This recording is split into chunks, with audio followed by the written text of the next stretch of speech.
ఇక్కడేం చేస్తున్నావురా?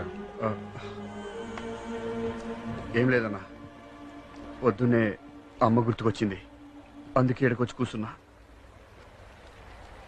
నీతో మాట్లాడాలి. చెప్పన్నా.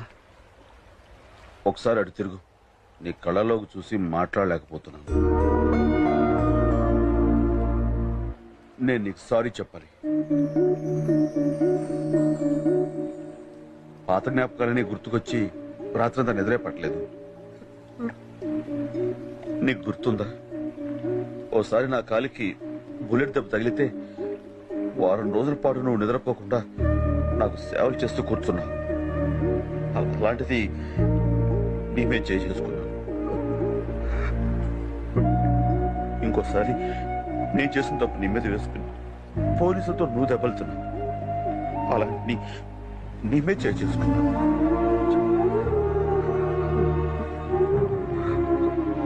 కదంతా ఇప్పుడు ఎందుకన్నా? నీ మనసులో తమ్ముడు అనే ఫీలింగ్ ఉంది కాబట్టి కొట్టినావు. నీకు హక్కు ఉంది. ఇప్పుడు సారీ చెప్పి నన్ను దూరం చేయకన్నా.